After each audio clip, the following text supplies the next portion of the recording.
জাতীয় নির্বাচন পিছিয়ে গেলে দেশের সর্বনাশ হয়ে যাবে বলে সতর্ক করে অবিলম্বে তাফসিল ঘোষণার দাবি জানিয়েছেন বিএনপি মহাসচিব মির্জা ফখরুল ইসলাম আলমগীর। ঠাকুরগাঁয়ে মতবিনিময় সভায় তিনি আরও বলেন, একটি চক্র ধর্মকে ব্যবহার করে বিভেদ সৃষ্টি এবং নির্বাচন বানচালের চেষ্টা করছে। তিনি বলেন, ৭১-এর মহান মুক্তিযুদ্ধের বিরোধিতাকারী গণহত্যার সাথে জড়িতদের সাথে কোনো আপোষ নয়। ঠাকুরগাঁও প্রতিনিধি ফিরোজ আমিন সরকারকে সাথে নিয়ে রিপোর্ট করছেন মইনুল হাসান। নিজ নির্বাচনী এলাকা ঠাকুরগাঁয়ে গত কয়েকদিন ধরে ধানের শীষের পক্ষে গণসংযোগ করছেন বিএনপি মহাসচিব মির্জা ফখরুল ইসলাম আলমগীর। জেলা মুক্তিযোদ্ধা কমপ্লেক্স ভবনে বীর মুক্তিযোদ্ধা এবং মুক্তিযোদ্ধা সন্তানদের সাথে মতবিনিময় সভায় তিনি শেষবারের মতো জাতীয় নির্বাচনে অংশ নিচ্ছেন ঘোষণা দিয়ে দেশবাসীকে ধানের শীষে ভোট দেওয়ার আহ্বান জানান। ফেব্রুয়ারিতে জাতীয় নির্বাচন আয়োজনের কোনো বিকল্প নেই বলেও দাবি করেন বিএনপি মহাসচিব। মোনালিসা হেভি ফ্লো 15 পিস প্যাকেটের সাথে 8 পিসের একটি প্যাকেট একদম ফ্রি। আজকে যে চক্রান্ত ষড়যন্ত্র চলছে নির্বাচনকে বানচাল করে দেওয়ার, নির্বাচনকে পিছিয়ে দেওয়ার, সেই নির্বাচনকে পিছিয়ে দেওয়া মানে আমাদের সর্বনাশ হওয়া, এই দেশের সর্বনাশ হওয়া। কারণ এখন একটা নির্বাচিত সরকার খুব দরকার।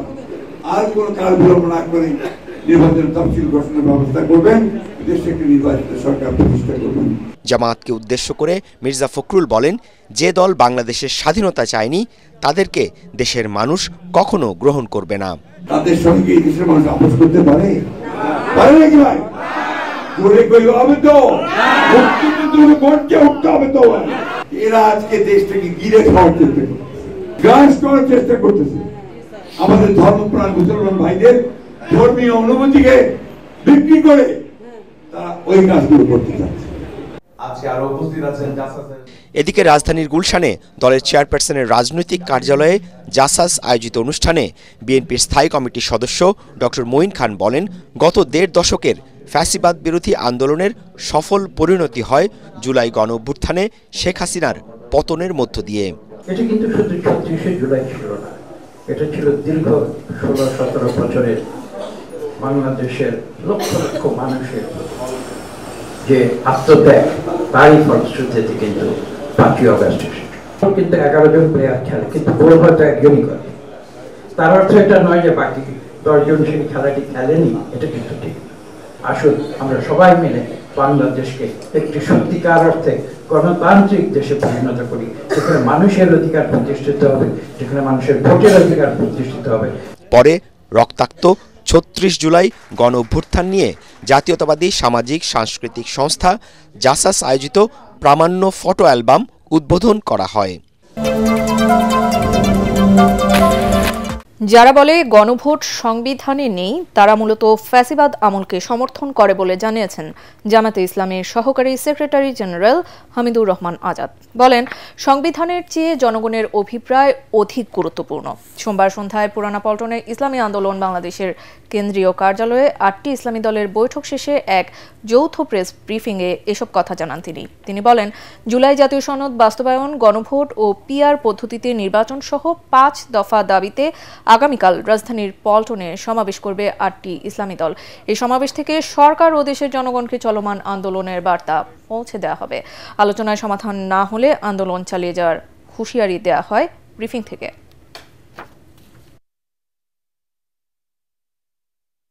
রাজনৈতিক দল তোলেন তাহলে তারা ফ্যাসিবাদের অবস্থানটাকে সমর্থন করেন, এটা বোঝা যায়। নাম্বার 2 হচ্ছে, আমিও তাহলে একটা কথা বলতে পারি, 5 বছর পর পর নির্বাচন হওয়ার কথা, 26 সালকে 5 বছর পূর্তি হয়। ফ্যাসিবাদের আমলে এই বক্তব্য প্রশ্ন তুলতে পারেন? হ্যাঁ, আজকে তো এই কথা আমরাও বলতে পারি যে সংবিধানে 5 বছরের পরপর নির্বাচন ছাড়া আর কোনো বিধান নির্বাচন হতে পারে না। নির্বাচন পেছালে এর দায় বিএনপি জামায়াতকে নিতে হবে বলে হুঁশিয়ারি দিয়েছেন এনসিপি নেতারা। বাংলা মোটরে দলীয় কার্যালয়ে এক আলোচনায় এ হুঁশিয়ারি দেন তারা।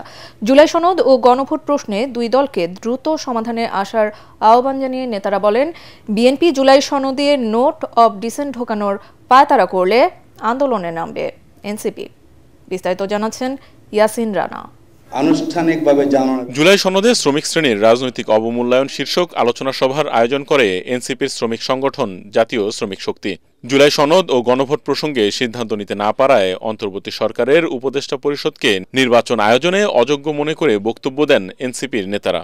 সুষ্ঠু নির্বাচনের পরিবেশই তো দেখতে পাচ্ছি না, সহিংস পরিস্থিতি, এরকম একটা বাজে পরিস্থিতি তৈরি হয়ে আছে এবং যারা পেশি শক্তি নির্ভর রাজনীতি করতে চায় না তাদেরকে আপনারা কিভাবে আশ্বস্ত করবেন? এই অন্তর্বর্তী সরকার আশ্বস্ত করার মতো কোনো কিছু আপনারা করতে পারছেন না এবং আমরা যতই দিন যাচ্ছে আমাদের মধ্যে এই বিশ্বাস দৃঢ় থেকে দৃঢ়তর হচ্ছে এই সরকারের যে উপদেষ্টা পর্ষদ, যে উপদেষ্টারা আছেন তারা এই জটিল পরিস্থিতি মোকাবেলা করার ক্ষেত্রে, ডিল করার ক্ষেত্রে চরমভাবে অযোগ্য এবং তাদের মারাত্মক রকমের অদক্ষতা আছে। এ সময় দলের মুখ্য সমন্বয়ক নাসির উদ্দিন পাটোয়ারি বলেন, নির্বাচন পেছালে এর দায় নিতে হবে বিএনপি ও জামাতকে। আমরা এখনো দুই দলকে আহ্বান জানাই যে বাংলাদেশে যদি রিফর্ম না হয়, জুলাই সনদ বাস্তবায়ন না হয়, জুলাই সনদের আইনি ভিত্তি না হয়, তাহলে কিন্তু ইলেকশন যদি পিছিয়ে যায় আপনারা দুই দল ইতিহাসে ইলেকশন পিছানোর জন্য দায়ী থাকবেন। আপনাদের দুইটি দলকেই দ্রুত গতিতে জুলাই সনদের আইনি ভিত্তি বাস্তবায়নের একটি পদ্ধতি খুঁজে বের করে ফেব্রুয়ারিতে ইলেকশন করার জন্য দ্রুত পদক্ষেপ নিতে হবে। ভোটের জন্য বিএনপি ও জামাত আওয়ামী লীগকে প্রশ্রয় দিচ্ছে বলেও অভিযোগ করেন এই নেতা। বিএনপিকে সংস্কারের পক্ষে থাকারও আহ্বান জানান নাসির উদ্দিন পাটোয়ারি। যদি রিফর্মের দিকে আপনারা যেতে না পারেন তাহলে বিএনপি নামক যে দলটা আছে এটাও নিশ্চিহ্ন হওয়ার পথে হাঁটবে ইনশাআল্লাহ। বিএনপি যদি জুলাই সনদে নোট অব ডিসেন্ট ঢোকানোর পায়তারা করে তাহলে সবাইকে নিয়ে রাজপথে নামার হুঁশিয়ারি দেন এনসিপি নেতারা।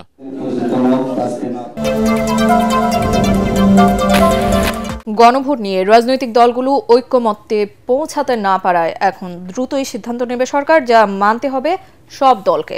সচিবালয়ে এসব কথা বলেন পরিবেশ উপদেষ্টা সৈয়দা রিজওয়ানা হাসান। তিনি বলেন, নির্বাচনে সবার জন্য লেভেল প্লেইং ফিল্ড নিশ্চিতে কাজ করছে সরকার। তবে দেশে অস্থিরতার জন্য শেখ হাসিনার নির্দেশে কাজ করছে বিভিন্ন গ্রুপ, যা শক্ত হাতে প্রতিহত করবে সরকার।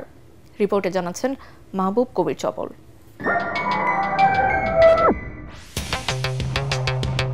জুলাই সনদ বাস্তবায়নে গণভোট কখন হবে সে বিষয়ে সিদ্ধান্ত নিতে রাজনৈতিক দলগুলোকে এক সপ্তাহ সময় দিয়েছিল সরকার, কিন্তু ফলাফল শূন্য।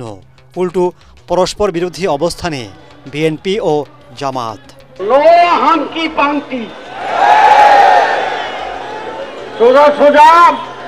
গণভোট আগে দেন, অসুবিধা কি? সোজা আঙ্গুলে যদি কি না হতে আঙ্গুল বাঁকা করব।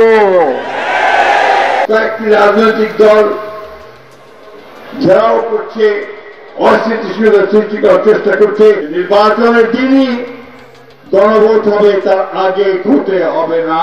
পরিবেশ উপদেষ্টা বলছেন, বিষয়টি নিয়ে আর সময় নষ্ট করবে না সরকার। আলোচনা হবে না কোনো দলের সাথে, দ্রুতই সিদ্ধান্ত জানিয়ে দেওয়া হবে। কিন্তু সরকার আবার নতুন করে উদ্যোগ নিয়ে আবার সকলকে আলোচনায় ডাকবে, এখনো পর্যন্ত এমন কোনো কথা আমি শুনি। সরকার একটা সময় দিয়েছে তো যে আপনারা 7 দিনের মধ্যে বসেন, তো তারা যেহেতু বসেননি সেহেতু সরকার একটা সিদ্ধান্ত নেবে। আমি তো কাউকে বলতে শুনিনি যে সরকার সিদ্ধান্ত নিতে পারবে না। সরকারের তো একটা দায়িত্ব আছে, তাকে তো এই ব্যাপারে একটা সিদ্ধান্ত নিয়ে একটা অচলাবস্থাকে কাটিয়ে আনতে হবে। তো সরকার সেই কাজটা করবে। আমরাও আর খুব বেশি সময় নেব না, আমরাও নিজেদের মধ্যে কথাবার্তা বলে সরকারের পক্ষ থেকে সিদ্ধান্ত জানিয়ে দেওয়া হবে। আওয়ামী লীগের কর্মসূচি ঘিরে রাজধানীতে বাসে আগুন, ককটেল বিস্ফোরণ ও প্রকাশ্যে গুলির ঘটনা ঘটেছে।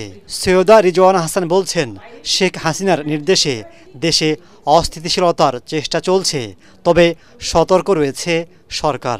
আমি যদি 16 বছর দেশটাকে শাসন করে থাকি, নির্বাচিত অনির্বাচিত উভয় প্রকারে, একটা যে স্টেক এখানে নানান জায়গায় তৈরি করা হয়েছে, সেই স্টেকের সাহায্য নিয়ে কিছু অস্থিরতা হয়তো সৃষ্টির চেষ্টা করবে, কিন্তু আমি দেশবাসীকে বলবো যে এটা নিয়ে আপনারা আতঙ্কিত হবেন না। আমরা সজাগ আছি। এই রকম বিশৃঙ্খলা সৃষ্টির চেষ্টা করে সেগুলোর ক্ষেত্রে যারা দোষী আমরা তাদেরকে আইনের প্রক্রিয়ায় আনবো। আমরা তো মোটামুটি এখন বুঝতে পারছি যে কি ধরনের কাজগুলো হতে পারে। ফেব্রুয়ারিতে নির্বাচন নিয়ে কোনো অনিশ্চয়তা নেই বলে আবারও জানান তিনি। নির্বাচনটা ফেব্রুয়ারিতে হয়েই যাচ্ছে। এখানে নানানভাবে পানি ঘোলা করার চেষ্টা করা হচ্ছিল।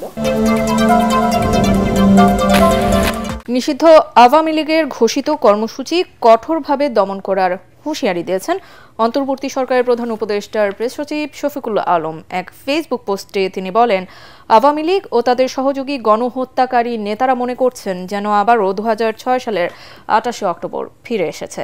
তারা কল্পনা করছে দিবালোকে 1 ডজন মানুষ হত্যার পর হাজার হাজার গুন্ডা নিয়ে ঢাকার রাস্তায় দখল করে নেবে, কিন্তু এটা এখন নতুন বাংলাদেশ। তিনি আরও বলেন, নিষিদ্ধ রাজনৈতিক বা সন্ত্রাসী সংগঠনগুলোর যে কোনো সমাবেশ আইনের পূর্ণ শক্তি দিয়ে মোকাবেলা করা হবে। জুলাই বিপ্লবীদের ধৈর্যের পরীক্ষা নেবেন না।